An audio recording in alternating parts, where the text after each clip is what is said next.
பணத்தோட்டம் படத்தில்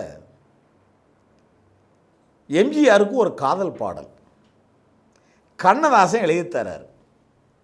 அதில் கதாநாயகன் எம்ஜிஆர், கதாநாயகி சரோஜா தேவி. கதாநாயகியை எம்ஜிஆர் பாடும்போது பேசுவது கிளியா இல்லை பெண்ணரசி மொழியா, கோவில் கொண்ட சீலையா கொத்து மலர் கோடியா. இது எம்ஜிஆர் சரோஜா தேவியை வர்ணிப்பது. ஆனால் சரோஜா தேவி எம்ஜிஆரை எப்படி வர்ணிக்கிறார்? கண்ணதாசன் எழுதி கொடுத்திருக்காரு. பாடுவது கவியா இல்லை பாரிவள்ளல் மகனா, சேரனுக்கு உறவா செந்தமிழர் நிலவா.